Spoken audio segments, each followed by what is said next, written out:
Good morning students. ਆਪਾਂ ਪਾਠ ਪੜ੍ਹਦੇ ਤੇ ਸੀਗੇ ਪਹਿਲਾ ਪੌਦਿਆਂ ਵਿੱਚ ਪੋਸ਼ਣ। ਹੁਣ ਆਪਾਂ ਉਹਨੂੰ ਅੱਗੇ ਕਰਾਂਗੇ। ਕੱਲ ਆਪਾਂ ਕੀਤਾ ਸੀਗਾ ਕਿ ਪੌਦਿਆਂ ਦੇ ਵਿੱਚ ਪੋਸ਼ਣ ਕਿਸ ਤਰ੍ਹਾਂ ਹੁੰਦਾ ਹੈ। ਕਿਸ ਤਰ੍ਹਾਂ ਸੀਗਾ? ਪੌਦਿਆਂ ਵਿੱਚ ਪੋਸ਼ਣ ਪ੍ਰਕਾਸ਼ ਸੰਸਲੇਸ਼ਨ ਕਿਰਿਆ ਦੁਆਰਾ ਹੁੰਦਾ ਹੈ। ਪੌਦੇ ਆਪਣਾ ਭੋਜਨ ਪ੍ਰਕਾਸ਼ ਸੰਸਲੇਸ਼ਨ ਕਿਰਿਆ ਦੁਆਰਾ ਬਣਾਉਂਦੇ ਹਨ, ਜਿਹਦੇ ਵਾਸਤੇ ਉਹਨਾਂ ਨੂੰ ਕੱਚਾ ਸਮਾਨ ਕੀ ਚਾਹੀਦਾ ਹੁੰਦਾ ਹੈ? ਕਾਰਬਨ ਡਾਈਆਕਸਾਈਡ, ਪਾਣੀ, ਠੀਕ ਹੈ, ਤੇ ਸੂਰਜ ਦੀ ਰੋਸ਼ਨੀ ਤੇ ਕਲੋਰੋਫਿਲ ਦੀ ਸਹਾਇਤਾ ਦੇ ਨਾਲ ਉਹ ਆਪਣਾ ਭੋਜਨ ਬਣਾਉਂਦੇ ਹਨ। ਤੇ ਇਹ ਪੌਦੇ ਦੇ ਪੱਤਿਆਂ ਦੇ ਵਿੱਚ ਬਣਦਾ ਹੈ, ਹਰੇ ਭਾਗਾਂ ਦੇ ਵਿੱਚ। ਪੌਦੇ ਦਾ ਜਿਹੜਾ ਵੀ ਭਾਗ ਹਰਾ ਹੈਗਾ ਉੱਥੇ ਇਹ ਕਿਰਿਆ ਹੁੰਦੀ ਹੈ, ਜਿਹੜਾ ਭਾਗ ਹਰਾ ਨਹੀਂ ਹੁੰਦਾ ਉੱਥੇ ਇਹ ਕਿਰਿਆ ਨਹੀਂ ਹੁੰਦੀ ਹੈ। ਠੀਕ ਹੈ, ਤੇ ਅੱਜ ਆਪਾਂ ਪੜਾਂਗੇ ਕਿ ਪੌਦੇ, ਹੁਣ ਆਪਾਂ ਤਾਂ ਕਹਿੰਦੇ ਕਿ ਪੌਦੇ, ਸਾਰੇ ਪੌਦਿਆਂ ਦੇ ਵਿੱਚ ਪ੍ਰਕਾਸ਼ ਸੰਸਲੇਸ਼ਨ ਕਿਰਿਆ ਦੇ ਨਾਲ ਭੋਜਨ ਪ੍ਰਾਪਤ ਕਰਦੇ ਹਨ, ਲੇਕਿਨ ਕੁਝ ਪੌਦੇ ਇਦਾਂ ਦੇ ਵੀ ਹੈਗੇ ਆ ਜਿਹੜੇ ਪ੍ਰਕਾਸ਼ ਸੰਸਲੇਸ਼ਨ ਕਿਰਿਆ ਤੋਂ ਇਲਾਵਾ ਵੀ ਆਪਣਾ ਭੋਜਨ ਬਣਾਉਂਦੇ ਹਨ ਹੋਰ ਵਿਧੀਆਂ ਦੇ ਰਾਹੀਂ। ਤੇ ਆਪਾਂ ਉਹਨਾਂ ਵਿਧੀਆਂ ਦੇ ਰਾਹੀਂ ਗੱਲ ਕਰਾਂਗੇ ਪੌਦਿਆਂ ਵਿੱਚ ਪੋਸ਼ਣ ਦੀਆਂ ਹੋਰ ਵਿਧੀਆਂ। ਪੌਦਿਆਂ ਵਿੱਚ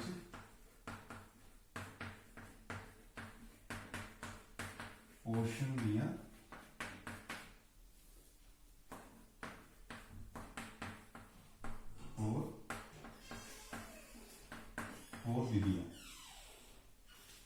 ਹੋਰ ਵਿਧੀਆਂ ਜਿਨ੍ਹਾਂ ਦੇ ਅਲੱਗ-ਅਲੱਗ ਹੋਰ ਤਰੀਕਿਆਂ ਦੇ ਨਾਲ ਵੀ ਭੋਜਨ ਪ੍ਰਾਪਤ ਕਰਦੇ ਹਨ, ਸਿਰਫ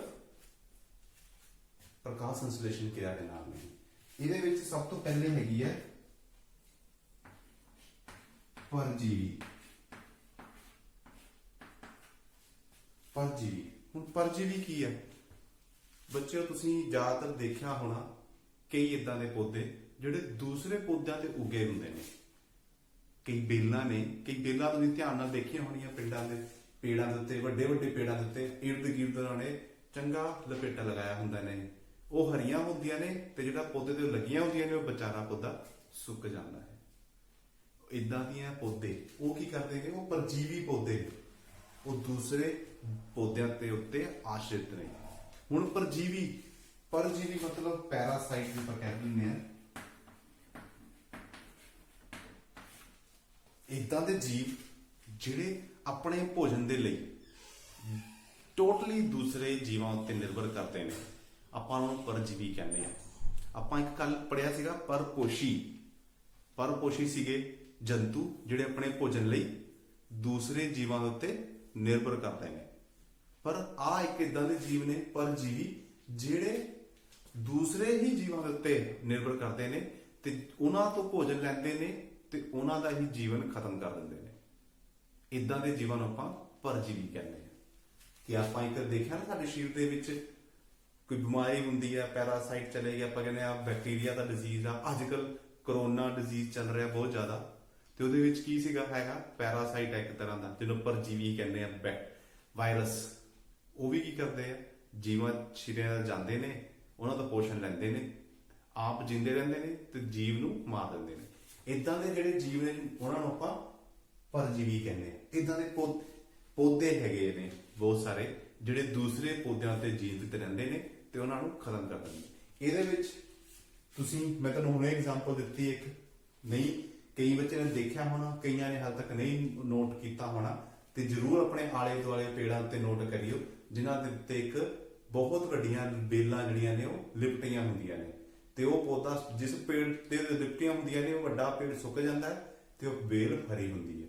ਉਹਨੂੰ ਕਹਿੰਦੇ ਆਪਾਂ ਆਮਰਵੇਲ। ਉਹਦਾ ਨਾਮ ਹੈਗਾ ਅਮਰਵੇਲ। ਇਹ ਇੱਕ ਤਰ੍ਹਾਂ ਦਾ ਪਰਜੀਵੀ ਪੌਦਾ ਹੈਗਾ ਜਿਹੜਾ ਕਿ ਦੂਸਰੇ ਪੌਦਿਆਂ ਉੱਤੇ ਆਪਣੇ ਭੋਜਨ ਦੇ ਲਈ ਨਿਰਭਰ ਕਰਦਾ। ਹੁਣ ਪਰਜੀਵੀ ਜੀਵ ਕੀ ਹੁੰਦੇ ਨੇ? ਪਰਜੀਵੀ ਜੀਵ ਉਹ ਜੀਵ ਨੇ ਜਿਨ੍ਹਾਂ ਦੇ ਸਰੀਰ ਦੇ ਵਿੱਚ ਆਪਣਾ ਭੋਜਨ ਬਣਾਉਣ ਦੀ ਜਾਂ ਉਹਨੂੰ ਪਚਾਉਣ ਦੀ ਸ਼ਮਤਾ ਨਹੀਂ ਹੁੰਦੀ। ਉਹਨਾਂ ਨੂੰ ਬਣੀ ਬਣਾਇਆ ਪਚਿਆ ਹੋਇਆ ਭੋਜਨ ਚਾਹੀਦਾ ਹੁੰਦਾ ਜੀਣ ਦੇ ਲਈ। ਉਹਨਾਂ ਦੇ ਸਰੀਰ ਦੇ ਵਿੱਚ ਇਦਾਂ ਦਾ ਸਿਸਟਮ ਨਹੀਂ ਹੈਗਾ। ਹੁਣ ਜਿਸ ਤਰ੍ਹਾਂ ਆਪਾਂ ਭੋਜਨ ਖਾਂਦੇ ਆ, ਆਪਾਂ ਉਹਨੂੰ ਪਚਾਉਂਦੇ ਆ, ਠੀਕ ਹੈ, ਯੂਟਿਲਾਈਜ਼ ਕਰਦਾ ਸਾਡਾ ਬੋਡੀ। ਪਰ ਪਰਜੀਵੀ ਜੀਵ ਇਦਾਂ ਦੇ ਜੀਵ ਹੁੰਦੇ ਨੇ ਜਿਨ੍ਹਾਂ ਦੇ ਵਿੱਚ ਭੋਜਨ ਪਚਾਇਆ ਨਹੀਂ ਜਾ ਸਕਦਾ, ਨਾ ਹੀ ਬਣਾਇਆ ਜਾ ਸਕਦਾ, ਤੇ ਉਹ ਇਦਾਂ ਦੇ ਫਿਰ ਸੋਰਸਿਸ ਲੱਭਦੇ ਨੇ ਤਾਂ ਕਿ ਈਜ਼ੀਲੀ ਜਿਹੜਾ ਹੋਇਆ ਪਚਿਆ ਹੋਇਆ ਭੋਜਨ ਆਸਾਨੀ ਨਾਲ ਮਿਲ ਜਾਵੇ, ਬਣਿਆ ਬਣਾਇਆ, ਤੇ ਉੱਤੇ ਆਸ਼ਰਿਤ ਰਹਿੰਦੇ ਨੇ ਤੇ ਉਹਦੇ ਥਰੂ ਹੀ ਉਹ ਡਿਵੈਲਪ ਹੋ ਜਾਂਦੇ ਨੇ ਤੇ ਦੂਸਰੇ ਜੀਵਾਂ ਤੇ ਜੀਂਦੇ ਨੇ। ਇਦਾਂ ਦੇ ਜੀਵਾਂ ਨੂੰ ਆਪਾਂ ਪਰਜੀਵੀ ਕਹਿੰਦੇ ਹਾਂ। ਠੀਕ ਹੈ ਜੀ। ਹੁਣ ਇਹ ਤਾਂ ਹੈਗੇ ਕਿ ਪਰਜੀਵੀ। ਪਰਜੀਵੀ ਕੀ ਹੋ ਗਏ? ਜਿਹੜੇ ਆਪਣੇ ਪੋਸ਼ਣ ਦੇ ਲਈ ਦੂਸਰੇ ਜੀਵਿਤ ਜੀਵਾਂ ਦੇ ਉੱਤੇ ਨਿਰਭਰ ਕਰਦੇ ਨੇ। ਜੀਵਿਤ ਚੀਜ਼ਾਂ ਉੱਤੇ, ਮ੍ਰਿਤ ਨਹੀਂ, ਜੀਵਿਤ।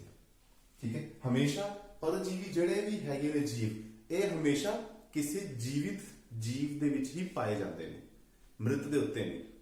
ਇਹ ਵੀ ਆਪਾਂ ਧਿਆਨ ਰੱਖਣਾ, ਜਿਹੜੇ ਵੀ ਪਰਜੀਵੀ ਜੀਵ ਨੇ ਇਹ ਹਮੇਸ਼ਾ ਜੀਵਿਤ ਜੀਵਾਂ ਦੇ ਉੱਤੇ ਹੀ ਗਰੋ ਕਰਦੇ ਨੇ, ਵੱਧਦੇ ਨੇ, ਪੈਦਾ ਹੁੰਦੇ ਨੇ। ਹੁਣ ਦੂਸਰਾ ਹੈਗਾ ਕੀਟ ਆਹਾਰੀ।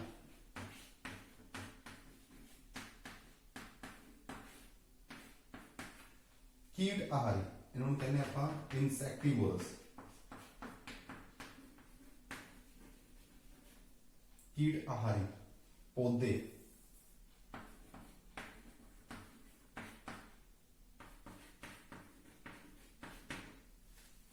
ਇਹ ਕਿੱਦਾਂ ਦੇ ਪੌਦੇ ਹੋਏ? ਕਦੇ ਸੁਣੇ ਏਦਾਂ ਦੇ ਪੌਦੇ? ਕਦੇ ਦੇਖੇ ਪੌਦੇ? ਕਿ ਤੁਸੀਂ ਇਦਾਂ ਕਦੇ ਸੋਚ ਸਕਦੇ ਕਿ ਪੌਦਾ ਦੂਸਰੇ ਜੀਵ ਨੂੰ ਖਾ ਰਿਹਾ? ਜੀਵ ਜੰਤੂਆਂ ਨੂੰ ਖਾਂਦੇ ਨੇ।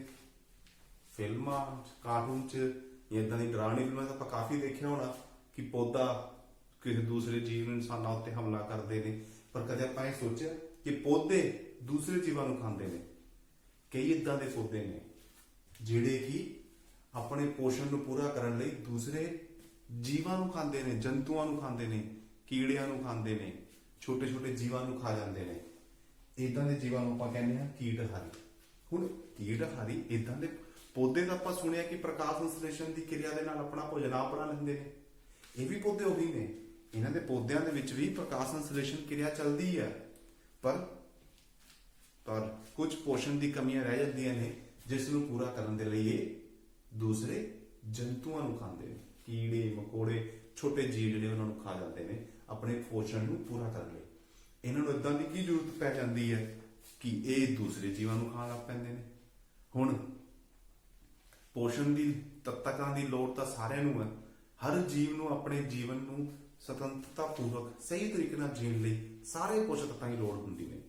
ਹੁਣ ਇਹ ਜਿਹੜੇ ਪੌਦੇ ਨੇ ਇਹ ਧਰਤੀ ਦੇ ਐਸੀ ਜਗ੍ਹਾ ਦੇ ਉੱਤੇ ਉਗਦੇ ਨੇ ਜਿੱਥੇ ਮਿੱਟੀ ਦੇ ਵਿੱਚ ਕੁਝ ਇਦਾਂ ਦੇ ਪ੍ਰੋਟੀਨ, ਇਹ ਪੌਦੇ ਇਦਾਂ ਦੀ ਜਗ੍ਹਾ ਦੇ ਵਿੱਚ ਉੱਗੇ ਹੁੰਦੇ ਨੇ, ਇਦਾਂ ਧਰਤੀ ਦੇ ਇਲਾਕੇ ਦੇ ਵਿੱਚ ਜਿੱਥੇ ਉਹਨਾਂ ਨੂੰ ਕੁਝ ਪ੍ਰੋਟੀਨਸ ਦੀ ਜ਼ਰੂਰਤ ਪੈਂਦੀ ਹੈ। ਉਹਨਾਂ ਦੀ ਉਹ ਜਿਹੜੀ ਹੈਗੀ ਹੈ ਕਮੀ ਪੂਰੀ ਨਹੀਂ ਹੋ ਪਾਉਂਦੀ ਹੈ, ਕਮੀ ਰਹਿ ਜਾਂਦੀ ਹੈ, ਜਿਸ ਕਰਕੇ ਉਸ ਕਮੀ ਨੂੰ ਪੂਰਾ ਕਰਨ ਲਈ ਹੁਣ ਇਹ ਪੌਦੇ ਦੂਸਰੇ ਜੀਵਾਂ ਨੂੰ ਖਾਣ ਲੱਗ ਪੈਂਦੇ ਨੇ। ਹੁਣ ਮੈਂ ਤੁਹਾਨੂੰ ਕਿਹਾ ਪੌਦਿਆਂ ਨੂੰ ਵਾਧੇ ਲਈ ਹਰ ਚੀਜ਼ ਨੂੰ ਪ੍ਰੋਟੀਨ ਦੀ ਜ਼ਰੂਰਤ ਹੈਗੀ ਹੈ। ਹੁਣ ਉਹਨਾਂ ਨੂੰ ਉਹ ਨਹੀਂ ਮਿਲਦਾ, ਇਸ ਕਰਕੇ ਇਹ ਜੀਵ ਜਿਹੜੇ ਨੇ ਦੂਸਰੇ ਜੀਵਾਂ ਨੂੰ ਖਾਣਾ ਸ਼ੁਰੂ ਕਰ ਦਿੰਦੇ ਨੇ ਤਾਂ ਕਿ ਆਪਣੀ ਉਸ ਪ੍ਰੋਟੀਨ ਦੀ ਜ਼ਰੂਰਤ ਨੂੰ ਪੂਰਾ ਕਰ ਸਕਣ। ਇਸ ਕਰਕੇ ਇਹਨਾਂ ਨੂੰ ਇਹ ਆਪਾਂ ਕੀਟਹਾਰੀ ਕਹਿੰਦੇ ਹਾਂ। ਹੁਣ ਇਹਦੇ ਵਿੱਚ ਐਗਜ਼ਾਮਪਲ ਹੈਗੀ ਹੈ ਘੜਾ ਬੂਟੀ।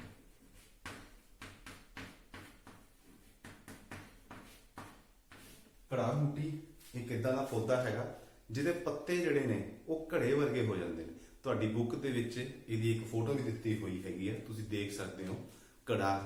ਘੜੇ ਦੀ ਤਰ੍ਹਾਂ ਦੀ ਸ਼ੇਪ ਬਣ ਜਾਂਦੀ ਹੈ। ਠੀਕ ਹੈ। ਫਿਰ ਜਦੋਂ ਵੀ ਉਸ ਘੜੇ ਦੀ ਨਵਾਂ ਸ਼ੇਪ ਦੇ ਵਿੱਚ ਕੋਈ ਕੀੜਾ, ਕੋਈ ਮੱਖੀ ਆਂਦਾ ਹੈ, ਜਿਸ ਤੋਂ ਆਂਦਾ ਹੈ ਤਾਂ ਉਹ ਉੱਪਰੋਂ ਦੀ ਢੱਕਣ ਬੰਦ ਕਰ ਲੈਂਦਾ ਹੈ। ਜਦੋਂ ਇਹ ਬੰਦ ਕਰ ਲੈਂਦਾ ਹੈ ਤਾਂ ਅੰਦਰ ਮੌਜੂਦ ਜਿਹੜੇ ਕੀੜਾ ਹੈਗਾ ਉਹ ਬਾਹਰ ਨਹੀਂ ਨਿਕਲਦਾ ਤੇ ਉੱਪਰ ਇੱਕ ਪੱਤਾ ਢੱਕਣ ਵਰਗਾ ਹੋ ਜਾਂਦਾ ਹੈ। ਉਸ ਘੜੇ ਦੇ ਵਿੱਚ ਜਦੋਂ ਕੋਈ ਕੀੜਾ ਮਕੌੜਾ ਅੰਦਰ ਜਾਂਦਾ ਹੈ, ਮੱਖੀ ਜਾਂਦੀ ਹੈ, ਤਾਂ ਉਹ ਉਸ ਨੂੰ ਫਲੈਪ ਦੀ ਤਰ੍ਹਾਂ, ਢੱਕਣ ਦੀ ਤਰ੍ਹਾਂ ਨੂੰ ਬੰਦ ਕਰ ਦਿੰਦਾ ਹੈ। ਤੇ ਜਦੋਂ ਤੱਕ ਅੰਦਰ ਜਿਹੜਾ ਕੀੜਾ ਹੈ ਨੂੰ ਉਹ ਪੂਰੀ ਤਰ੍ਹਾਂ ਦੇ ਨਾਲ ਪਚਾਇਆ ਨਹੀਂ ਜਾਂਦਾ, ਉਹ ਨਹੀਂ ਖੁੱਲਦਾ ਹੈ। ਇਦਾਂ ਹੀ ਇੱਕ ਹੋਰ ਕਈ ਪਲਾਂਟ ਹੈਗੇ ਆ ਕਿ ਜਿਨ੍ਹਾਂ ਦੀ ਅਲੱਗ-ਅਲੱਗ ਉਹਨਾਂ ਨੇ ਆਪਣੀਆਂ ਤਕਰੀਬਾਂ ਦੂਸਰੇ ਜੀਵਾਂ ਨੂੰ ਪਕੜਨ ਲਈ ਬਣਾਈਆਂ ਹੋਈਆਂ ਨੇ। ਇੱਕ ਪੌਦਾ ਹੈਗਾ, ਉਹਦੇ ਪੱਤਿਆਂ ਦੀ ਸ਼ੇਪ ਇਸ ਤਰੀਕੇ ਦੀ ਹੋ ਜਾਂਦੀ ਹੈ, ਇਸ ਤਰੀਕੇ ਦੇ ਨਾਲ ਕਿ ਜਦੋਂ ਇਸ ਜਗ੍ਹਾ ਦੇ ਉੱਤੇ ਕੋਈ ਜੀਵ ਆਂਦਾ ਹੈ, ਛੋਟੇ ਜੀਵ ਵੀ, ਛੋਟੇ ਛਿਪਕਲੀਆਂ ਵਗੈਰਾ ਵੀ ਆਂਦੇ ਨੇ, ਤਾਂ ਉਹ ਇਸ ਤਰੀਕੇ ਨਾਲ ਬੰਦ ਹੋ ਜਾਂਦਾ ਹੈ। ਫਿਰ ਉਹ ਦੂਜੇ ਜੀਵਾਂ ਨੂੰ ਟਰੈਪ ਕਰ ਲੈਂਦਾ ਹੈ ਤੇ ਜਦ ਤੱਕ ਫਸਾ ਲੈਂਦਾ ਹੈ, ਜਦ ਤੱਕ ਫਿਰ ਉਹਨੂੰ ਉਹ ਪਛਾਣ ਨਹੀਂ ਲੈਂਦੇ, ਤਦ ਤੱਕ ਉਹ ਨਹੀਂ ਖੁੱਲਦਾ ਹੈ। ਤੇ ਇੱਕ ਵਾਰ ਬੰਦ ਹੋਣ ਤੋਂ ਬਾਅਦ ਇਹ ਖੁੱਲਦਾ ਨਹੀਂ ਹੈਗਾ ਤੇ ਜੀਵ ਅੰਦਰ ਹੀ ਸਾਹ ਘੁੱਟ ਕੇ ਮਰ ਜਾਂਦਾ ਹੈ ਤੇ ਪੌਦਾ ਉਹਨੂੰ ਪਚਾ ਕੇ ਆਪਣੇ ਪੋਸ਼ਕ ਤੱਤਾਂ ਦੀ ਜਿਹੜੀ ਵੀ ਜ਼ਰੂਰਤ ਹੈ ਉਹਨੂੰ ਪੂਰਾ ਕਰਦਾ ਹੈ। ਠੀਕ ਹੈ, ਇਹ ਹੈਗੇ ਆਪਣੇ ਇਨਸੈਕਟੀਵੋਰਸ ਪਲਾਂਟ, ਕੀਟ ਆਹਾਰੀ ਪਲਾਂਟ, ਜਿਹੜੇ ਕਿ ਕੀੜਿਆਂ ਮਕੌੜਿਆਂ ਨੂੰ ਖਾ ਕੇ ਆਪਣੇ ਪੋਸ਼ਕ ਤੱਤਾਂ ਦੀ ਕਮੀ ਨੂੰ ਪੂਰਾ ਕਰਦੇ ਹਨ। ਹੁਣ ਉਹ ਪੋਸ਼ਕ ਤੱਤ ਕਿਹੜੇ ਹੈਗੇ ਆ? ਪ੍ਰੋਟੀਨ ਹੈਗੇ ਆ। ਠੀਕ, ਇਹਨਾਂ ਵਿੱਚ ਹੈਗੇ ਤੀਸਰਾ ਹੁਣ ਹੈਗਾ ਮ੍ਰਿਤ ਆਹਾਰੀ।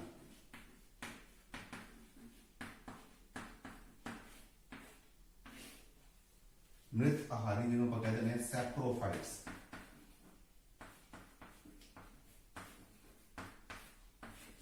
ਹੁਣ ਸ਼ਬਦ ਦਾ ਨਾਮ ਹੈਗਾ ਮ੍ਰਿਤ ਆਹਾਰੀ। ਹੁਣ ਮ੍ਰਿਤ ਆਹਾਰੀ ਦਾ ਮਤਲਬ ਮਰੇ ਹੋਏ ਜੀਵਾਂ ਦੇ ਉੱਤੇ ਪੋਸ਼ਣ।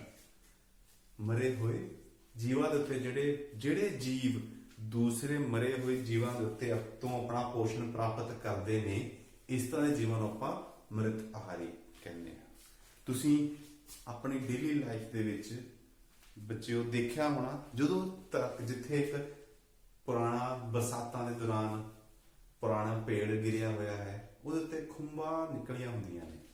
ਖੁੰਬਾਂ ਨਿਕਲੀਆਂ ਹੁੰਦੀਆਂ ਨੇ, ਪੇੜ ਗਿਰਿਆ ਕਿਤੇ ਜਾਂ ਕੋਈ ਇਦਾਂ ਦੀ ਜਗ੍ਹਾ ਜਿੱਥੇ ਮੋਇਸਚਰ ਰਹਿੰਦਾ ਹੈ, ਠੀਕ ਹੈ, ਕੂੜਾ ਕਰਕਟ ਹੈ, ਠੀਕ ਹੈ, ਜਿੱਥੇ ਕਿ ਮ੍ਰਿਤ ਕੋਈ ਚੀਜ਼ ਹੈ, ਜੀਵ ਜੰਤੂ ਜਾਂ ਪੇੜ ਪੌਦਾ ਕੋਈ ਵੀ ਹੈਗਾ, ਉਹਦੇ ਉੱਤੇ ਖੁੰਬਾਂ ਦੇਖੀਆਂ ਨੇ। ਜਾਂ ਘਰ ਦੇ ਵਿੱਚ ਇੱਕ ਚੀਜ਼ ਤੁਸੀਂ ਦੇਖੀ ਹੋਣੀ ਹੈ, ਅਚਾਰ ਵਗੈਰਾ ਜਾਂ ਖਾਣਾ ਵਗੈਰਾ ਜਾਂ ਰੋਟੀ ਵਗੈਰਾ ਕਈ ਪਈ ਹੋਈ ਹੈ, ਠੀਕ, ਤਾਂ ਕੁਝ ਦਿਨ ਬਾਅਦ ਉਹਦੇ ਉੱਤੇ ਉੱਲੀ ਲੱਗ ਜਾਂਦੀ ਹੈ। ਉੱਲੀ ਲੱਗ ਜਾਂਦੀ ਹੈ, ਆਪਾਂ ਦੇਖੀ ਹੈ, ਅਚਾਰ ਤੇ ਲੱਗ ਜਾਂਦੀ ਹੈ, ਭੋਜਨ ਪਦਾਰਥਾਂ ਤੇ ਲੱਗ ਜਾਂਦੀ ਹੈ। ਠੀਕ ਹੈ, ਤੁਸੀਂ ਲੈਦਰ ਦੇ ਸ਼ੂਜ਼ ਨੇ ਜਾਂ ਲੈਦਰ ਦੀ ਜੈਕਟ ਨੇ, ਤੁਸੀਂ ਉਹਨੂੰ ਰੱਖੀ ਹੈ ਜਿੱਥੇ ਮੋਇਸਚਰ ਹੈਗਾ ਤੇ ਗਰਮ ਹੈਗਾ, ਤੇ ਉੱਥੇ ਪਈ ਹੈ, ਕਾਫੀ ਦਿਨਾਂ ਤੋਂ ਪਈ ਹੈ, ਤੁਸੀਂ ਧਿਆਨ ਨਹੀਂ ਦਿੱਤਾ, ਤੇ ਉਹਦੇ ਉੱਤੇ ਵੀ ਸਫੇਦ ਰੇਸ਼ੇਦਾਰ ਇੱਕ ਚੀਜ਼ ਲੱਗ ਜਾਂਦੀ ਹੈ। ਤੇ ਤੁਸੀਂ ਉਹ ਕਿੱਦਾਂ, ਉਹ ਸਭ ਜੀਵ ਕਿੱਥੋਂ ਆ ਜਾਂਦੇ ਨੇ? ਉਹਨੂੰ ਆਪਾਂ ਉੱਲੀ ਕਹਿ ਦਿੰਦੇ ਹਾਂ। ਇਹ ਉਹ ਜੀਵ ਨੇ ਜਿਹੜੇ ਕਿ ਕਿਸੇ ਵੀ ਮ੍ਰਿਤ ਜੀਵ ਦੇ ਉੱਤੇ ਉਗਦੇ ਨੇ, ਪੈਦਾ ਹੋ ਜਾਂਦੇ ਨੇ ਤੇ ਉਹ ਤੋਂ ਆਪਣਾ ਭੋਜਨ ਪ੍ਰਾਪਤ ਕਰਦੇ ਨੇ। ਤੇ ਇਸ ਤਰ੍ਹਾਂ ਦੇ ਜਿਹੜੇ ਪੋਸ਼ਣ ਨੂੰ ਆਪਾਂ ਮ੍ਰਿਤ ਆਹਾਰੀ ਪੋਸ਼ਣ ਕਹਿੰਦੇ ਹਾਂ। ਤੁਸੀਂ ਇਸ ਚੀਜ਼ ਦਾ ਨੋਟਿਸ ਕਰਤਾ ਹੋਣਾ, ਖੁੰਬਾਂ ਦਾ ਦੇਖਿਆ ਨਾ, ਖੁੰਬਾਂ ਖਾਂਦੇ ਵੀ ਆਪਾਂ, ਮਸ਼ਰੂਮ ਜਿਹਨੂੰ ਕਹਿੰਦੇ ਆ, ਬਾਜ਼ਾਰ 'ਚ ਮਿਲਦੇ ਨੇ, ਆਪਾਂ ਖਾਂਦੇ ਆ। ਠੀਕ ਹੈ, ਉਹ ਕੀ ਨੇ? ਮ੍ਰਿਤ ਆਹਾਰੀ ਜੀਵ ਨੇ, ਜਿਹੜੇ ਕਿ ਦੂਸਰੇ ਮਰੇ ਹੋਏ ਜੀਵਾਂ ਦੇ ਉੱਤੇ ਹੀ ਪੈਦਾ ਹੁੰਦੇ ਨੇ, ਵੱਧਦੇ ਨੇ, ਉਹਨਾਂ ਤੋਂ ਹੀ ਆਪਣਾ ਪੋਸ਼ਣ ਪ੍ਰਾਪਤ ਕਰਦੇ ਨੇ। ਠੀਕ ਹੈ, ਹੁਣ ਇਹਦੇ 'ਚ ਇੱਕ ਸੋਚਣ ਵਾਲੀ ਗੱਲ ਆ ਕਿ ਮ੍ਰਿਤ ਆਹਾਰੀ ਜੀਵ, ਇਹਨਾਂ ਦੇ ਤਾਂ ਕੋਈ ਮੂੰਹ ਵੀ ਨਹੀਂ ਹੁੰਦਾ, ਹੈਗੇ ਤਾਂ ਪੌਦਿਆਂ ਵਰਗੇ ਨਜ਼ਰ ਆਉਂਦੇ ਨੇ, ਤੇ ਇਹ ਭੋਜਨ ਕਿੱਦਾਂ ਪ੍ਰਾਪਤ ਕਰਦੇ ਹੋਊਗੇ? ਕਦੇ ਸੋਚਿਆ ਆਪਾਂ ਜਦੋਂ ਗੱਲ ਕੀਤੀ, ਮੈਂ ਕਿਹਾ ਕਿ ਮ੍ਰਿਤ ਆਹਾਰੀ ਨੇ, ਜੀਵ ਨੇ।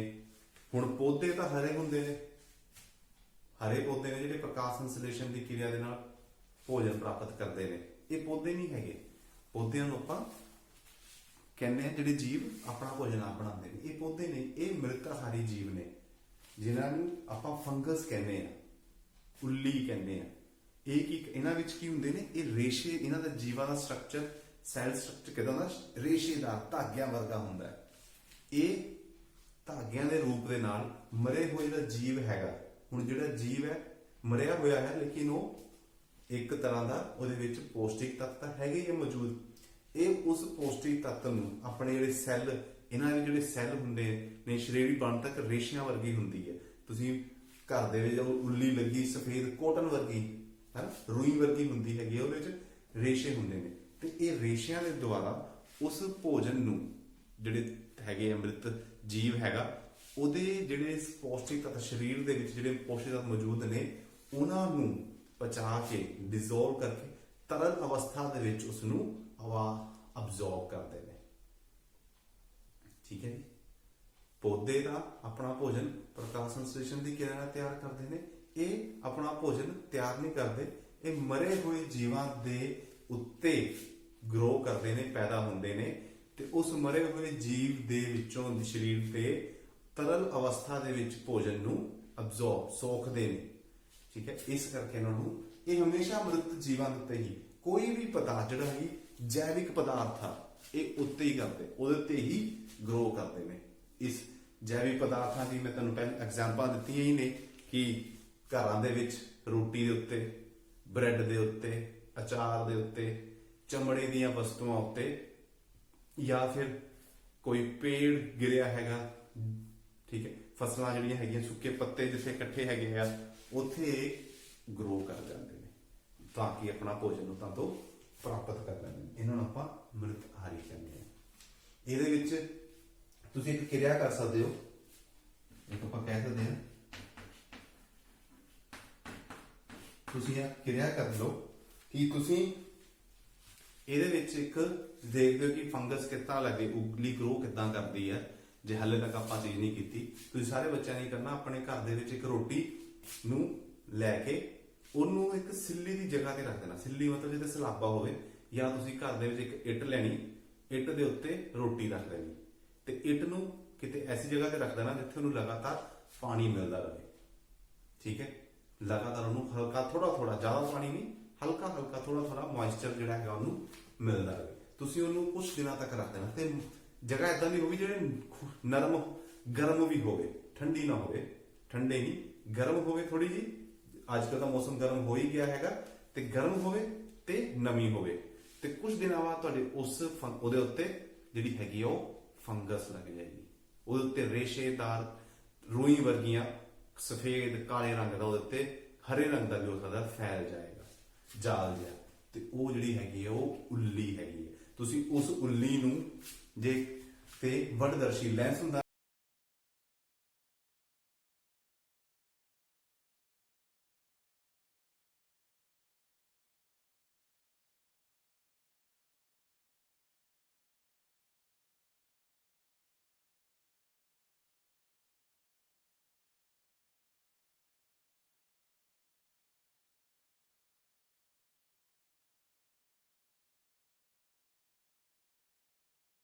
ਦਰਸ਼ੀ ਲੈਂਸ ਦੇ ਨਾਲ ਉਸ ਨੂੰ ਜਦੋਂ ਦੇਖੋਗੇ ਤੁਹਾਨੂੰ ਉਹਦੇ ਵਿੱਚ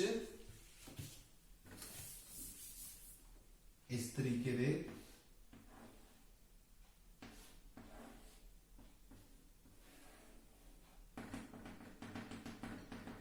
ਨਜ਼ਰ ਆਉਣਗੇ, ਠੀਕ ਹੈ। ਤੇ ਇਹ ਜਿਹੜੇ ਹੈਗੇ ਆ ਇਹ ਫੰਗਸ ਦੇ ਰੇਸ਼ੇਦਾਰ ਜੀਵ ਨੇ, ਜੀਵ ਕਹਿ ਸਕਦੇ ਆਪਾਂ, ਉਹ ਨਜ਼ਰ ਆਉਣਗੇ ਤੁਹਾਨੂੰ ਇਹਦੇ ਵਿੱਚ। ਹੁਣ ਮ੍ਰਿਤਹਾਰੀ ਹੋ ਗਏ ਕਿ ਜਿਹੜੇ ਜੀਵ ਮ੍ਰਿਤ ਜੀਵਾਂ ਤੋਂ ਆਪਣਾ ਭੋਜਨ ਪ੍ਰਾਪਤ ਕਰਦੇ ਹਨ, ਠੀਕ ਹੈ। ਮ੍ਰਿਤ ਜੀਵਾਂ ਤੋਂ ਉਹਨਾਂ ਨੂੰ ਆਪਾਂ ਕਹਿ ਦਿੰਦੇ ਆ ਮ੍ਰਿਤਹਾਰੀ, ਇਹਨਾਂ ਨੂੰ ਆਪਾਂ ਕਹਿ ਦਿੰਦੇ ਆ ਫੰਗਸ। ਉੱਲੀਆਂ, ਜਿੰਨੀਆਂ ਵੀ ਉੱਲੀਆਂ ਨੇ ਉਹ ਸਾਰੀਆਂ ਮ੍ਰਿਤ ਆਹਾਰੀ ਜੀਵ ਹੁੰਦੇ ਨੇ। ਇਹਦੇ ਵਿੱਚ ਇੱਕ ਤਾਂ ਉੱਲੀ, ਇੱਕ ਤੁਸੀਂ ਈਸਟ ਸੁਣੀ ਹੋਣੀ ਹੈ, ਖਮੀਰ ਜਿਹਨੂੰ ਕਹਿ ਦਿੰਦੇ ਆਪਾਂ,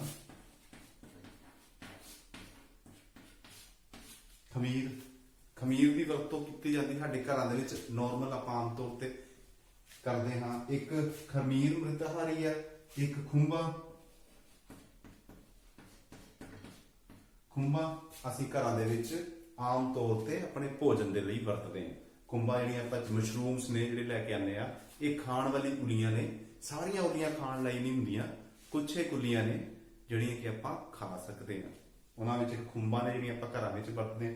ਇੱਕ ਯੀਸਟ ਆ, ਇਹ ਸਾਡੇ ਬੇਕਰੀ ਦੇ ਵਿੱਚ ਤੇ ਬੀਵਰੇਜਿਸ ਦੀ ਜਿਹੜੀ ਫੈਕਟਰੀਆਂ ਨੇ ਉੱਥੇ ਬ੍ਰੈਡ ਬਣਾਉਣ ਲਈ ਖਮੀਰ ਦੀ ਵਰਤੋਂ ਕੀਤੀ ਜਾਂਦੀ ਹੈ। ਘਰ ਦੇ ਵਿੱਚ ਜਿਹੜੇ ਆਪਾਂ ਛੋਲੇ ਭਟੂਰੇ ਬਣਾਉਣੇ ਹੋਣ ਤਾਂ ਉਹਦੇ ਵਾਸਤੇ ਵੀ ਖਮੀਰ ਦੀ ਵਰਤੋਂ ਕੀਤੀ ਜਾਂਦੀ ਹੈ, ਖਮੀਰ ਲਗਾਇਆ ਜਾਂਦਾ ਹੈ। ਉਸ ਤੋਂ ਬਾਅਦ ਬੀਵਰੇਜਿਸ ਜਿਹੜੇ ਵੀ ਆ, ਬੀਵਰੇਜਿਸ ਅਲਕੋਹਲ ਬਣਾਈ ਜਾਂਦੀ ਹੈ, ਉਹਦੇ ਵਾਸਤੇ ਵੀ ਖਮੀਰ ਦੀ ਵਰਤੋਂ ਕੀਤੀ ਜਾਂਦੀ ਹੈ, ਠੀਕ ਹੈ ਬੇਟਾ। ਉਸ ਤੋਂ ਬਾਅਦ ਮ੍ਰਿਤਹਾਰੀ ਤੋਂ ਬਾਅਦ ਹੈਗੇ ਆ ਸਹਿਜੀਵੀ। ਸਹਿਜੀਵੀ ਸੰਬੰਧ ਜਿਹਨੂੰ ਆਪਾਂ ਸਿੰਬਾਇਓਟਿਕ ਵੀ ਕਹਿੰਦੇ ਹਾਂ।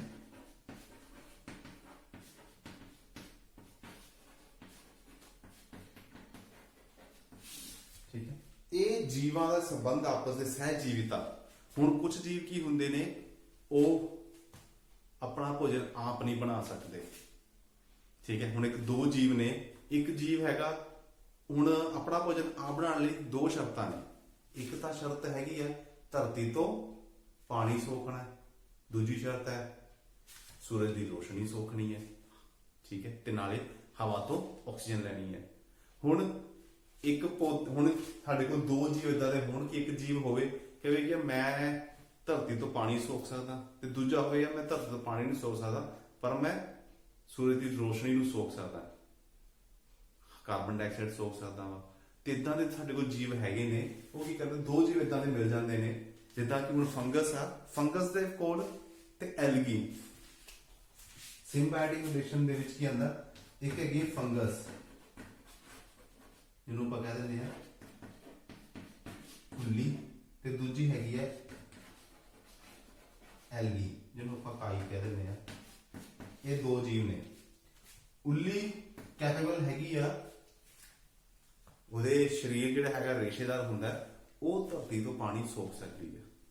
ਠੀਕ ਹੈ, ਕਾਈ ਦੇ ਵਿੱਚ ਕਲੋਰੋਫਿਲ ਹੁੰਦਾ, ਉਹ ਸੂਰਜ ਦੀ ਰੋਸ਼ਨੀ 'ਚ ਆਪਣਾ ਭੋਜਨ ਬਣਾ ਸਕਦੀ ਹੈ। ਹੁਣ ਇਹ ਜੀਵ ਕਿਸੇ ਏਦਾਂ ਦੀ ਜਗ੍ਹਾ ਦੇ ਉੱਤੇ ਪੈਦਾ ਹੋ ਜਾਂਦੇ ਨੇ। ਉਦਾਂ ਤਾਂ ਨਾਰਮਲ ਉੱਲੀ ਜਿਹੜੀ ਹੈਗੀ ਆ ਉਹ ਆਪਣਾ ਭੋਜਨ ਮਿਰਤਹਾਰੀ ਤੋਂ ਪਹਿਲਾਂ ਖਾ ਲੈਂਦੀ ਹੈ। ਕਾਈ ਵੀ ਆਪਣਾ ਭੋਜਨ ਸੂਰਜ ਦੀ ਰੋਸ਼ਨੀ ਨਾਲ ਬਣਾ ਲੈਂਦੀ ਹੈ, ਜਿੱਥੇ ਕਿ ਮੋਇਸਚਰ ਹੋਏਗਾ। ਮੋਇਸਚਰ ਇਦਾਂ ਦੀ ਜਗ੍ਹਾ ਹੈਗਾ ਜਿੱਥੇ ਪਾਣੀ ਹੈਗਾ ਈਜ਼ੀਲੀ ਅਵੇਲੇਬਲ ਆ, ਛੱਪੜਾਂ ਦੇ ਵਿੱਚ ਹੈਗਾ, ਕਾਈ ਉੱਥੇ ਉੱਗ ਜਾਂਦੀ, ਉੱਥੇ ਨੂੰ ਆਸਾਨੀ ਨਾਲ ਮਿਲ ਜਾਂਦੀ। ਪਰ ਇਹ ਦੋਵੇਂ ਚੀਜ਼ਾਂ ਜਗ੍ਹਾ, ਹੁਣ ਫੰਗਸ ਉੱਲੀ ਇਦਾਂ ਦੀ ਜਗ੍ਹਾ ਤੇ ਹੈਗੀ ਆ ਜਿੱਥੇ ਮ੍ਰਿਤ ਜੀਵ ਹੈ ਹੀ ਕੋਈ ਨਹੀਂ, ਤੇ ਕਾਈ ਇਦਾਂ ਦੀ ਜਗ੍ਹਾ ਤੇ ਹੈ ਜਿੱਥੇ ਆਸਾਨੀ ਦੇ ਨਾਲ ਮੋਇਸਚਰ ਪਾਣੀ ਨਹੀਂ ਮਿਲ ਰਿਹਾ। ਹੁਣ ਇਹ ਦੋਵਾਂ ਜੀਵਾਂ ਨੂੰ ਕਮੀ ਕੀ, ਉਹਨੂੰ ਪਾਣੀ ਚਾਹੀਦਾ ਤੇ ਉਹਨੂੰ ਉੱਲੀ ਨੂੰ ਭੋਜਨ ਚਾਹੀਦਾ ਤੇ ਕਾਈ ਨੂੰ ਪਾਣੀ ਚਾਹੀਦਾ। ਤੇ ਫੰਗਸ ਜਿਹੜੀ ਹੈਗੀ ਆ, ਉੱਲੀ ਜਿਹੜੀ ਹੈਗੀ ਆ, ਉਹ ਪਾਣੀ ਸੋਖ ਸਕਦੀ ਹੈ। ਉਹਦੇ ਕੋਲ ਰੇਸ਼ੇਦਾਰ ਸਟਰਕਚਰ ਹੈਗੇ ਜੜ੍ਹਾਂ ਵਰਗੇ ਜਿਹੜੇ ਕਿ ਮਿੱਟੀ ਤੋਂ ਪਾਣੀ ਸੋਖ ਸਕਦੇ ਆ। ਕਾਈ ਕੋਲ ਨਹੀਂ ਹੈਗਾ ਇਹ, ਤੇ ਇਹ ਇਦਾਂ ਹੀ ਜਗ੍ਹਾ ਤੇ ਉਗਦੇ ਨੇ ਕਿਸੇ ਚੱਟਾਨ ਦੇ ਉੱਤੇ। ਸਪੋਜ਼ ਕਿਸੇ ਚੱਟਾਨ ਤੇ ਉੱਗੇ ਗਏ, ਜਿੱਥੇ ਕਿ ਹੁਣ ਚੱਟਾਨ ਦੇ ਉੱਤੇ ਇਹ ਉੱਗ ਗਏ ਨੇ, ਐਲਗੀ ਉੱਥੋਂ ਦੀ ਪਾਣੀ ਨਹੀਂ ਸੋਖ ਸਕਦੀ, ਫੰਗਸ ਜੁਗਾੜ ਕਰ ਸਕਦੀ ਹੈ, ਇਸ ਤਰੀਕੇ ਨਾਲ ਸੋਖ ਲੈਂਦੀ ਹੈ। ਤੇ ਫਿਰ ਇਦਾਂ ਹੀ ਜਗ੍ਹਾ ਦੇ ਉੱਤੇ ਫੰਗਸ, ਇਹ ਦੋਵੇਂ ਆਪਸ ਦੇ ਵਿੱਚ ਇੱਕ ਸੰਬੰਧ ਬਣਾ ਲੈਂਦੇ ਨੇ ਜਿਹਨੂੰ ਸਹਿਜੀਵੀ ਸੰਬੰਧ ਕਹਿੰਦੇ ਆਪਾਂ, ਸਿੰਬਾਇਓਟਿਕ ਰਿਲੇਸ਼ਨਸ਼ਿਪ, ਕਿ ਫੰਗਸ ਨੂੰ ਖਾਣਾ ਚਾਹੀਦਾ ਹੈਗਾ ਤੇ ਕਾਈ ਨੂੰ ਪਾਣੀ। ਜੇ ਕਾਈ ਨੂੰ ਪਾਣੀ ਮਿਲ ਜਾਂਦਾ ਹੈ ਤਾਂ ਉਹ ਸੂਰਜ ਦੀ ਰੋਸ਼ਨੀ ਦੇ ਨਾਲ ਆਪਣਾ ਭੋਜਨ ਬਣਾ ਲੈਂਦੀ ਹੈ, ਤੇ ਫੰਗਸ ਉਹਨੂੰ ਇਸ ਬਦਲੇ, ਭੋਜਨ ਦੇ ਬਦਲੇ ਪਾਣੀ ਪ੍ਰੋਵਾਈਡ ਕਰਦਾ ਹੈ, ਤੇ ਕਾਈ ਪਾਣੀ ਦੇ ਬਦਲੇ ਉਹਨੂੰ ਭੋਜਨ ਪ੍ਰੋਵਾਈਡ ਦੇ ਦਿੰਦਾ ਹੈ, ਤੇ ਆਪਣਾ ਭੋਜਨ ਇਹ ਆਪਸ ਦੇ ਵਿੱਚ ਮਿਲ ਕੇ ਬਣਾ ਲੈਂਦੇ ਨੇ। ਤੇ ਇਸ ਚੀਜ਼ ਨੂੰ ਆਪਾਂ ਕਹਿ ਦਿੰਦੇ ਆ ਸਿੰਬਾਇਓਟਿਕ ਰਿਲੇਸ਼ਨਸ਼ਿਪ।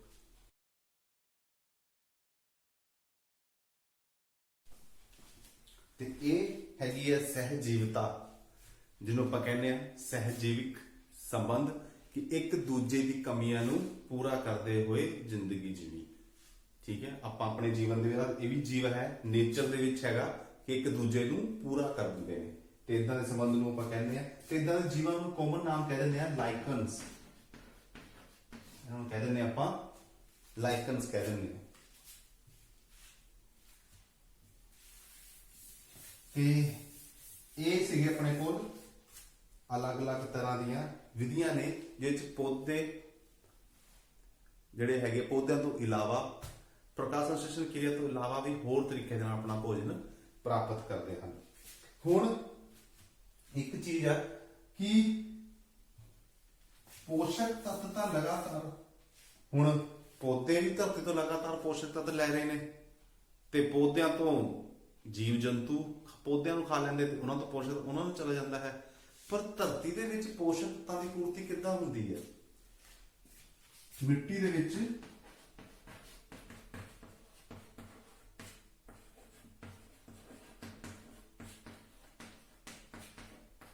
ਪੋਸ਼ਕ ਤੱਤਾਂ ਦੀ ਪੂਰਤੀ ਇਹ ਕਿਸ ਤਰੀਕੇ ਨਾਲ ਹੁੰਦੀ ਹੈ? ਮਿੱਟੀ ਦੇ ਵਿੱਚ ਹੁਣ ਇਹ ਚੱਕਰ ਹੈਗਾ ਕਿ ਧਰਤੀ ਨੇ ਪੌਦਿਆਂ ਨੇ ਧਰਤੀ ਤੋਂ ਪੋਸ਼ਕ ਤੱਤ ਸੋਖ ਲਏ, ਜੀਵਾਂ ਨੇ ਪੌਦਿਆਂ ਨੂੰ ਤੋਂ ਆਪਣੇ ਪੋਸ਼ਕ ਤੱਤ ਲੈ ਲਏ, ਪਰ ਹੁਣ ਧਰਤੀ ਤੇ ਵਾਪਸ ਕਿਸ ਤਰੀਕੇ ਨਾਲ ਚਾਹੀਦੇ? ਕਿਉਂਕਿ ਇੱਕ ਚੱਕਰ ਹੈ, ਲਗਾਤਾਰ ਚੱਲਦਾ ਰਹਿਣਾ ਚਾਹੀਦਾ ਹੈਗਾ ਕਿ ਪੌਦਿਆਂ ਤੋਂ ਜੀਵਾਂ ਤੇ, ਜੀਵਾਂ ਤੋਂ ਫਿਰ ਮੁੜ ਧਰਤੀ ਵੱਲ, ਤੇ ਲਗਾਤਾਰ ਪੌਦੇ ਉਗ ਰਹੇ ਨੇ, ਜੀਵ ਜੀ ਰਹੇ ਨੇ, ਲਗਾਤਾਰ ਪੋਸ਼ਕ ਤੱਤਾਂ ਦੀ ਜਿਹੜੀ ਹੈਗੀ ਆ ਉਹ ਬਣੀ ਰਵੇ। ਤੇ ਇਸ ਕਿਸ ਤਰੀਕੇ ਨਾਲ ਕਰਦੇ ਨੇ? ਹੁਣ ਪੂਰਤੀ ਕਿਸ ਤਰੀਕੇ ਨਾਲ ਹੁੰਦੀ ਹੈ? ਜਦੋਂ ਵੀ ਕੋਈ ਜੀਵ ਮਰਦਾ ਹੈ, ਉਹ ਜਾਂ ਪੌਦਾ ਮਰਦਾ ਹੈ ਜਾਂ ਜੀਵ ਮਰਦੇ ਨੇ, ਉਹ ਡੀਕੰਪੋਜ਼ ਹੋ ਜਾਂਦੇ ਨੇ। ਉਹਨਾਂ ਨੂੰ ਡੀਕੰਪੋਜ਼ ਛੋਟੇ ਛੋਟੇ ਬੈਕਟੀਰੀਆ, ਆ ਉੱਲੀ ਵਰਗੇ ਪੌਦੇ ਜਿਹੜੇ ਨੇ ਉਹ ਡੀਕੰਪੋਜ਼ ਕਰਕੇ ਉਹਨਾਂ ਨੂੰ ਫਿਰ ਮਿੱਟੀ 'ਚ ਮਿਲਾ ਦਿੰਦੇ ਨੇ। ਉਹ ਪੋਸ਼ਕ ਤੱਤ ਜਿਹੜੇ ਮਿੱਟੀ ਤੋਂ ਲਏ ਸੀਗੇ ਉਹ ਫਿਰ ਦੁਬਾਰਾ ਮਿੱਟੀ 'ਚ ਚਲੇ ਗਏ, ਆਪਾਂ ਫਿਰ ਮਿੱਟੀ 'ਚ ਹੀ ਮਿਲ ਜਾਂਦੇ ਆ। ਤੇ ਇਹਦਾ ਚੱਕਰ ਚੱਲਦਾ ਰਹਿੰਦਾ ਹੈ ਤੇ ਪੋਸ਼ਕ ਤੱਤਾਂ ਦੇ ਨਾਲ ਧਰਤੀ ਉੱਤੇ ਆ ਜਿਹੜਾ ਬੈਲੈਂਸ ਹੈ ਪੋਸ਼ਕ ਤੱਤਾਂ ਦਾ, ਇਹ ਬਣਿਆ ਰਹਿੰਦਾ ਹੈ। ਪੌਦਿਆਂ ਨੇ ਹੁਣ ਜੇ ਸਰਕਲ ਨਾ ਚੱਲੇ, ਇਹ ਜਿਹਦੇ ਨਾਲ ਜਿਹੜੇ ਪੋਸ਼ਕ ਤੱਤ ਨੇ ਧਰਤੀ ਵਿੱਚ ਨਾ ਮਿਲਣ, ਤੇ ਫਿਰ ਤਾਂ ਪੋਸ਼ਕ ਕੁਝ ਜਨਰੇਸ਼ਨਾਂ ਬਾਅਦ ਤਾਂ ਭੋਜਨ ਦੀ ਕਮੀ ਹੋ ਜਾਏਗੀ। ਪੌਦੇ ਤਾਂ ਹੀ ਗਰੋ ਕਰਨਗੇ ਜੇ ਉਹਨਾਂ ਨੂੰ ਵੀ ਪੋਸ਼ਕ ਤੱਤ ਮਿਲਣਗੇ। ਜੀਵਾਂ ਨੂੰ ਜੀਣ ਲਈ ਪੋਸ਼ਕ ਤੱਤਾਂ ਦੀ ਲੋੜ ਹੈ, ਬਿਨਾਂ ਉਹਨਾਂ ਪੋਸ਼ਕ ਤੱਤਾਂ ਤੋਂ ਕੋਈ ਵੀ ਜੀਵ ਜੀਵਿਤ ਨਹੀਂ ਰਹਿ ਸਕਦਾ। ਤੇ ਇਹ ਪੋਸ਼ਕ ਤੱਤ ਸਾਨੂੰ ਧਰਤੀ ਤੋਂ ਮਿਲਦੇ ਨੇ ਤੇ ਅਲਟੀਮੇਟਲੀ ਅਸੀਂ ਸਾਰੇ ਜੀਵ ਮਿੱਟੀ ਦੇ ਵਿੱਚ ਹੀ ਮਿਲ ਜਾਂਦੇ ਆ। ਤੇ ਉਹ ਸਾਡੇ ਜਦੋਂ ਮ੍ਰਿਤ ਜੀਵ ਹੁੰਦੇ ਆ, ਮ੍ਰਿਤਾਂ ਦੇ ਜਿਹੜੇ ਵੀ ਪੋਸ਼ਕ ਤੱਤਾਂ ਨੂੰ ਡੀਕੰਪੋਜ਼ ਕਰਕੇ ਸੂਖਸ਼ਮ ਜੀਵ ਜਿਹਨਾਂ ਨੂੰ ਕਹਿੰਦੇ ਬੈਕਟੀਰੀਆ, ਉਹ ਦੁਬਾਰਾ ਮਿੱਟੀ ਦੇ ਵਿੱਚ ਮਿਲਾ ਦਿੰਦੇ ਨੇ। ਤੇ ਜਿਸ ਤਰ੍ਹਾਂ ਕਿ ਕੁਝ ਇੱਕ ਜੀਵ ਹੈਗਾ ਰਾਈਜ਼ੋਬੀਅਮ,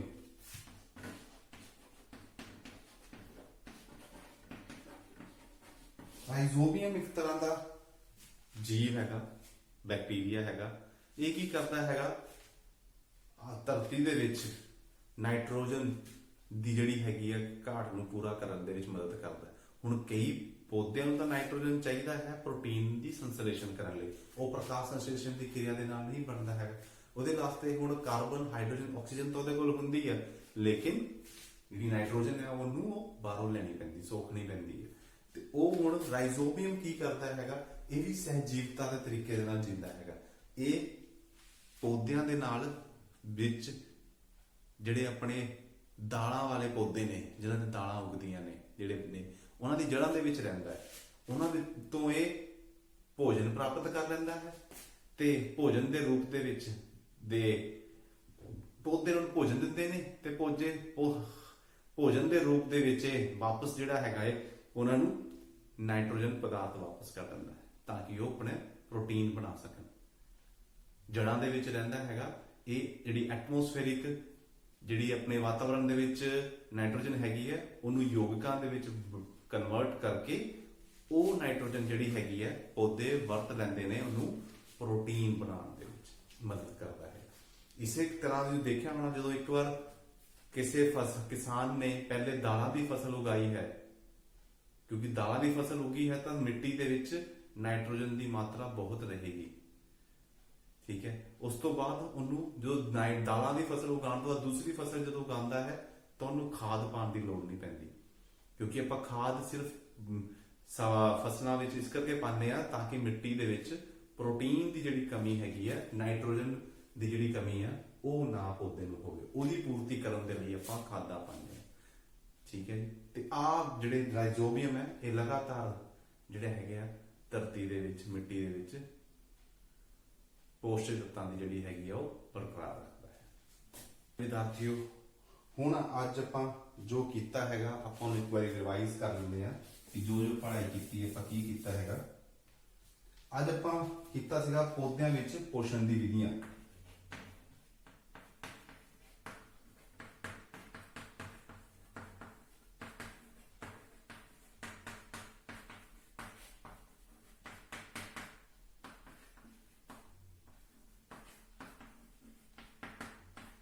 ਪੌਦੇ ਵਿੱਚ ਵੱਖ-ਵੱਖ ਪ੍ਰਕਾਸ਼ ਸੰਸਲੇਸ਼ਨ ਤੋਂ ਇਲਾਵਾ ਅਲੱਗ-ਅਲੱਗ ਵਿਧੀਆਂ ਬਾਰੇ ਅਸੀਂ ਪੜ੍ਹਿਆ ਸੀਗਾ ਅੱਜ। ਉਹਨਾਂ ਵਿੱਚ ਇੱਕ ਹੈਗੀ ਆ ਪਰਜੀਵੀ, ਇੱਕ ਹੈਗੀ ਆ ਕੀਟ ਆਹਾਰੀ,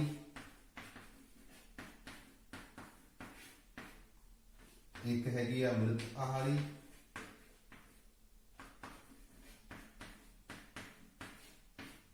ਤੇ ਇੱਕ ਹੈਗੀ ਆ ਸਹਿਜੀਵੀ ਸੰਬੰਧ।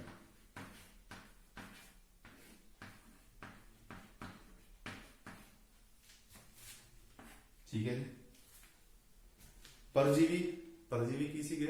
ਕਿ ਜਿਹੜੇ ਜੀਵ ਦੂਸਰੇ ਜੀਵਾਂ ਦੇ ਉੱਤੇ ਨਿਰਭਰ ਕਰਦੇ ਨੇ ਪੂਰੀ ਤਰ੍ਹਾਂ ਆਪਣੇ ਭੋਜਨ ਦੇ ਲਈ।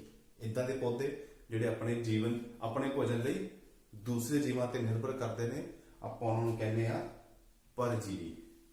ਠੀਕ ਹੈ, ਜਿਹਦੇ ਵਿੱਚ ਆਪਾਂ ਐਗਜ਼ਾਮਪਲ ਦਿੱਤੀ ਸੀਗੀ ਅਮਰ ਵੇਲ ਦੀ, ਕਿ ਇਦਾਂ ਦੀ ਵੇਲ ਆ ਜਿਹੜੇ ਦੂਸਰੇ ਪੌਦਿਆਂ ਦੇ ਉੱਤੇ ਜਿੰਦੀ ਆ, ਉਹਨਾਂ ਤੋਂ ਆਪਣਾ ਪੂਰਾ ਦਾ ਪੂਰਾ ਭੋਜਨ ਪ੍ਰਾਪਤ ਕਰਦੀ ਹੈ ਤੇ ਉਸ ਪੌਦੇ ਨੂੰ ਖਤਮ ਕਰ ਦਿੰਦੀ ਹੈ। ਠੀਕ ਹੈ, ਉਹ ਤੋਂ ਸਾਰਾ ਹੀ ਪੋਸ਼ਣ ਅਬਜ਼ੌਰਬ ਕਰ ਲੈਂਦੀ ਹੈ। ਠੀਕ ਹੈ, ਇਹ ਹੈਗੀ ਹੈ ਅਮਰ। ਦੂਸਰੇ ਜੀਵ ਸੀਗੇ ਕੀਟ ਆਹਾਰੀ। ਹੁਣ ਕੀਟ ਆਹਾਰੀ ਕੀ ਹੁੰਦੇ ਨੇ? ਇਹਦੇ ਵਰਡ ਚੋਂ ਹੀ ਹੈ ਕੀਟ ਆਹਾਰੀ, ਜਿਹੜੇ ਕੀੜੇ ਮਕੌੜਿਆਂ ਤੋਂ ਆਪਣਾ ਭੋਜਨ ਪ੍ਰਾਪਤ ਕਰਦੇ ਨੇ। ਕਿਉਂ? ਕਿਉਂਕਿ ਇਹ ਪੌਦੇ ਇਸ ਤਰ੍ਹਾਂ ਦੇ ਮਾਹੌਲ ਦੇ ਵਿੱਚ, ਮਿੱਟੀ ਵਿੱਚ ਪੈਦਾ ਹੁੰਦੇ ਨੇ ਜਿੱਥੇ ਕੁਝ ਪ੍ਰੋਟੀਨ ਦੀ ਘਾਟ ਹੁੰਦੀ ਹੈ ਪੌਦਿਆਂ ਨੂੰ, ਕੁਝ ਪੋਸ਼ਕ ਤੱਤਾਂ ਦੀ ਕਮੀ ਆ ਜਿਹੜੀ ਉਸ ਮਿੱਟੀ ਤੋਂ ਉਹਨਾਂ ਨੂੰ ਮਿਲਦੀ ਨਹੀਂ, ਤੇ ਉਸ ਚੀਜ਼ ਨੂੰ ਪੂਰਾ ਕਰਨ ਲਈ ਪੋਸ਼ਕ ਤੱਤਾਂ ਦੀ ਪੂਰਤੀ ਲਈ ਕੀੜਿਆਂ ਮਕੌੜਿਆਂ ਨੂੰ ਖਾ ਕੇ ਆਪਣਾ ਪੋਸ਼ਕ ਤੱਤਾਂ ਦੀ ਕਮੀ ਨੂੰ ਪੂਰਾ ਕਰਦੇ ਨੇ। ਇਹਨਾਂ ਨੂੰ ਕਹਿੰਦੇ ਆ ਕੀਟ ਆਹਾਰੀ। ਤੇ ਇਹਨਾਂ ਹੁਣ ਕੀਟ ਆਹਾਰੀ ਖਾਣ ਲਈ ਇਹਨਾਂ ਦੇ ਸਰੀਰ ਜਿਹੜੇ ਪੱਤੇ ਨੇ ਉਹ ਅਲੱਗ-ਅਲੱਗ ਤਰ੍ਹਾਂ ਦੀ ਸ਼ੇਪਸ ਬਣਾ ਲੈਂਦੇ ਨੇ ਤਾਂ ਕਿ ਇਹ ਕੀੜਿਆਂ ਨੂੰ ਟਰੈਪ ਕਰ ਸਕਣ, ਪਕੜ ਸਕਣ। ਹੁਣ ਇਹਦੇ ਵਿੱਚ ਹੈਗੀ ਇੱਕ ਘੜਾ ਬੂਟੀ,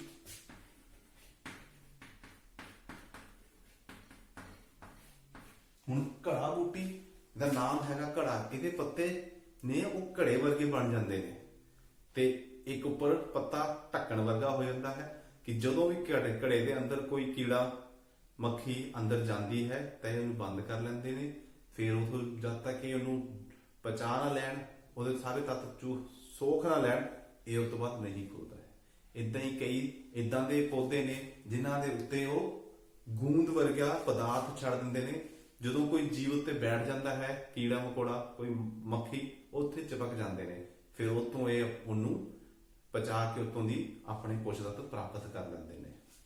ਠੀਕ ਹੈ ਜੀ, ਇਸ ਕਰਕੇ ਇਹਨਾਂ ਨੂੰ ਇਹ ਕੀਟ ਆਹਾਰੀ ਨੇ ਆਪਣੇ ਪੋਸ਼ਕ ਤੱਤਾਂ ਦੀ ਕਮੀ ਨੂੰ ਪੂਰਾ ਕਰਨ ਲਈ। ਇਦਾਂ ਦੀ ਮਿੱਟੀ ਦੇ ਵਿੱਚ ਉੱਗਦੇ ਨੇ ਇਹ, ਜਿੱਥੇ ਪੋਸ਼ਕਾਂ ਦੀ ਕਮੀ ਹੁੰਦੀ ਹੈ। ਤੀਸਰੇ ਹੈਗੇ ਆ ਮ੍ਰਿਤ ਆਹਾਰੀ। ਮ੍ਰਿਤ ਆਹਾਰੀ ਮਗਰ ਇਹਦੇ ਨਾਂ ਚੋਂ ਹੀ ਆਪਾਂ ਕੁਐਸਚਨ ਯਾਦ ਕਰਨਾ ਹੋਵੇ ਕਿ ਕੀ ਨੇ? ਮ੍ਰਿਤ, ਮਰੇ ਹੋਏ ਜੀਵਾਂ ਤੋਂ ਆਪਣਾ ਭੋਜਨ ਪ੍ਰਾਪਤ ਕਰਨ ਵਾਲੇ ਜੀਵਾਂ ਨੂੰ ਆਪਾਂ ਮ੍ਰਿਤ ਆਹਾਰੀ ਕਹਿੰਦੇ ਆ। ਜਿਹੜੇ ਵੀ ਜੀਵ ਜਿਹੜੇ ਦੂਸਰੇ ਮਰੇ ਹੋਏ ਜੀਵਾਂ ਤੋਂ ਆਪਣਾ ਭੋਜਨ ਪ੍ਰਾਪਤ ਕਰਦੇ ਨੇ ਉਹਨਾਂ ਨੂੰ ਮ੍ਰਿਤ ਆਹਾਰੀ ਕਿਹਾ ਜਾਂਦਾ ਹੈ। ਜਿਸ ਤਰ੍ਹਾਂ ਕਿ ਉੱਲੀ, ਇਹਦੀ ਐਗਜ਼ਾਮਪਲ ਹੈਗੀ ਹੈ। ਜਿੰਨੀਆਂ ਵੀ ਉੱਲੀਆਂ ਹੈਗੀਆਂ ਉਹ ਸਾਰੀਆਂ ਮ੍ਰਿਤ ਆਹਾਰੀ ਨੇ। ਉਹ ਕਦੇ ਵੀ ਕਿਸੇ ਜੀਵਿਤ ਜੀਵ ਤੋਂ ਆਪਣਾ ਭੋਜਨ ਪ੍ਰਾਪਤ ਨਹੀਂ ਕਰਦੀਆਂ। ਜਿੱਥੇ ਵੀ ਤੁਸੀਂ ਕੋਈ ਮ੍ਰਿਤ ਜੀਵ ਦੇਖੋਗੇ ਉੱਥੇ ਤੁਹਾਨੂੰ ਉੱਲੀ ਜ਼ਰੂਰ ਮਿਲ ਜਾਏਗੀ। ਜਿਹਦੀ ਐਗਜ਼ਾਮਪਲ ਆਪਾਂ ਦੇਖੀ ਸਾਡੇ ਡੇਲੀ ਰੂਟੀਨ ਦੇ ਵਿੱਚ, ਤੁਸੀਂ ਦੇਖਿਆ ਘਰਾਂ ਦੇ ਵਿੱਚ ਅਚਾਰ ਦੇ ਉੱਤੇ। ਹੁਣ ਅਚਾਰ ਕਾਹਦਾ ਬਣਦਾ ਹੈ? ਕਿਸੇ ਫਲ ਫਰੂਟ ਦਾ, ਸਬਜ਼ੀ ਬਣਾਇਆ ਆਪਾਂ, ਠੀਕ ਹੈ, ਮੁਰੱਬਾ ਬਣਾਉਂਦੇ ਆ ਤੇ ਉਹਦੇ ਕੀ ਆ, ਉਹ ਇੱਕ ਤਰ੍ਹਾਂ ਦਾ ਜੀਵਿਤ ਕਿਸੇ ਦਾ ਪਦਾਰਥ ਹੈਗਾ, ਜੈਵਿਕ ਪਦਾਰਥ ਆ ਉਹ। ਤੇ ਇਹ ਹਰ ਜੈਵਿਕ ਪਦਾਰਥ ਤੇ ਗਰੋ ਕਰ ਜਾਂਦੀਆਂ ਨੇ। ਜਿਸ ਵੀ ਜੈਵਿਕ ਪਦਾਰਥ ਤੇ ਥੋੜਾ ਜਿਹੀ ਨਮੀ, ਠੀਕ ਹੈ, ਤੇ ਥੋੜਾ ਗਰਮ ਹੋਵੇ ਤੇ ਇਹ ਉੱਥੇ ਉੱਗ ਜਾਂਦੀ ਨੇ। ਬਰਸਾਤਾਂ ਦਾ ਟਾਈਮ ਇਹਨਾਂ ਦੇ ਉੱਗਣ ਲਈ ਸਭ ਤੋਂ ਵਧੀਆ ਹੁੰਦਾ ਹੈਗਾ। ਜ਼ਿਆਦਾਤਰ ਆਪਾਂ ਬਰਸਾਤਾਂ ਦੇ ਟਾਈਮ ਦੇ ਵਿੱਚ ਦੇਖਦੇ ਹਾਂ। ਤੁਸੀਂ ਆਪਣੇ ਸਕੂਲ ਦੇ ਵਿੱਚ, ਘਰ ਦੇ ਵਿੱਚ, ਕਿਤੇ ਵੀ ਕੋਈ ਸਲਾਬ ਦੇ ਵਿੱਚ ਜਿੱਥੇ ਕੋਈ ਲੱਕੜੀ ਪਈ ਹੋਏਗੀ ਜਾਂ ਕੋਈ ਫਲ ਸਬਜ਼ੀ ਰੋਟੀ ਪਈ ਹੋਈ ਹੈ, ਉੱਤੇ ਇਹ ਜ਼ਰੂਰ ਤੁਹਾਨੂੰ ਉਗੀਆਂ ਹੋਈਆਂ ਨਜ਼ਰ ਆ ਜਾਣਗੀਆਂ। ਖੁੰਬਾਂ ਵਰਗੀਆਂ ਜਾਂ ਰੇਸ਼ੇਦਾਰ ਰੂਈ ਵਰਗੀਆਂ ਇਹਨਾਂ ਦੀ ਬਣਤਰ ਤੁਹਾਨੂੰ ਨਜ਼ਰ ਆ ਜਾਏਗੀ। ਇਹਨੂੰ ਆਪਾਂ ਕਹਿ ਦਿੰਦੇ ਹਾਂ ਉੱਲੀ। ਠੀਕ ਹੈ। ਤੀਸਰਾ ਸੀਗੇ ਸਹਿਜੀਵੀ ਸੰਬੰਧ। ਸਹਿਜੀਵੀ ਸੰਬੰਧ ਸੀਗਾ ਕਿ ਦੋ ਇਦਾਂ ਦੇ ਜੀਵ ਜਿਹੜਾ ਦੇ ਇੱਕ ਦੂਜੇ ਦੀ ਪੂਰਤੀ ਕਰਨ ਲਈ ਆਪਣਾ ਆਪਸ ਵਿੱਚ ਸੰਬੰਧ ਬਣਾਉਂਦੇ ਨੇ। ਜਿਸ ਤਰ੍ਹਾਂ ਮੈਂ ਦੱਸਿਆ ਸੀਗਾ, ਉੱਲੀ ਤੇ ਕਾਈ ਆਪਸ ਦੇ ਵਿੱਚ ਸਹਿਜੀਵੀ ਸੰਬੰਧ ਬਣਾ ਦਿੰਦੇ ਨੇ ਕਿ ਉੱਲੀ ਕਾਈ ਨੂੰ ਪਾਣੀ ਅਬਜ਼ੌਰਬ ਕਰਕੇ ਦਿੰਦੀ ਹੈ, ਸੋਖ ਕੇ ਦਿੰਦੀ ਹੈ, ਤੇ ਕਾਈ ਇਨ ਰਿਟਰਨ ਨੂੰ ਭੋਜਨ ਬਣਾ ਕੇ ਦਿੰਦੀ ਹੈ। ਕਿਉਂਕਿ ਕਾਈ ਦੇ ਕੋਲ ਪ੍ਰਕਾਸ਼ ਸੰਸ਼ਲੇਸ਼ਣ ਕਿਰਿਆ ਕਰਨ ਲਈ ਕਲੋਰੋਫਿਲ ਹੈਗਾ, ਪਾਣੀ ਅਬਜ਼ੌਰਬ ਕਰਨ ਲਈ ਨਹੀਂ। ਤੇ ਇਦਾਂ ਦੇ ਜੀਵ ਜਿਹੜੇ ਆਪਸ ਦੇ ਵਿੱਚ ਸਹਿਜੀਵਤਾ ਕਰਕੇ ਇੱਕ ਦੂਜੇ ਨੂੰ ਫਾਇਦਾ ਦਿੰਦੇ ਨੇ, ਆਪਾਂ ਨੂੰ ਉਸ ਜਿਹੜਾ ਪੋਸ਼ਣ ਹੈਗਾ ਉਹਨੂੰ ਸਹਿਜੀਵੀ ਪੋਸ਼ਣ ਕਹਿ ਦਿੰਦੇ ਆ। ਠੀਕ ਹੈ ਜੀ, ਇਹਦੀ ਐਗਜ਼ਾਮਪਲ ਸੀਗੀ ਲਾਈਕਨਸ ਕਹਿ ਦਿੰਦੇ ਆ। ਠੀਕ ਹੈ ਜੀ, ਇਹ ਆਪਾਂ ਪੜਿਆ। ਫਿਰ ਆਪਾਂ ਪਰਜੀਵੀ, ਮ੍ਰਿਤਹਾਰੀ, ਕੀਟਹਾਰੀ ਤੇ ਸਹਿਜੀਵੀ।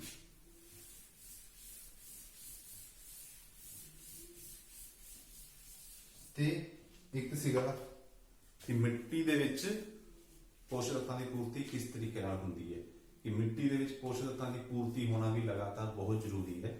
ਜੇ ਪੋਸ਼ਕ ਤੱਤਾਂ ਦੀ ਪੂਰਤੀ ਨਹੀਂ ਹੋਏਗੀ ਤਾਂ ਇਹ ਜਿਹੜਾ ਜੀਵਨ ਚੱਕਰ ਹੈ ਇਹ ਡਿਸਟਰਬ ਹੋ ਜਾਏਗਾ। ਲਗਾਤਾਰ ਪੂਰਤੀ ਹੁੰਦਾ ਰਹਿਣਾ ਬਹੁਤ ਜ਼ਰੂਰੀ ਹੈ, ਤੇ ਜਿਸ ਦੇ ਲਈ ਆ ਜੀਵ, ਸੂਖਸ਼ਮ ਜੀਵ ਸਾਡੇ ਇਸ ਚੱਕਰ ਦੇ ਲਈ ਬਹੁਤ ਮਦਦ ਕਰਦੇ ਨੇ। ਉਹ ਲਗਾਤਾਰ ਪੋਸ਼ਕ ਤੱਤਾਂ ਦੀ ਜਿਹੜੀ ਪੂਰਤੀ ਹੈ ਇਸ ਧਰਤੀ ਦੇ ਵਿੱਚ ਲਗਾਤਾਰ ਕਰਦੇ ਰਹਿੰਦੇ ਨੇ। ਹੁਣ ਧੰਨਵਾਦ, ਬਾਕੀ ਆਪਾਂ ਹੁਣ ਕੱਲ ਕਰਾਂਗੇ।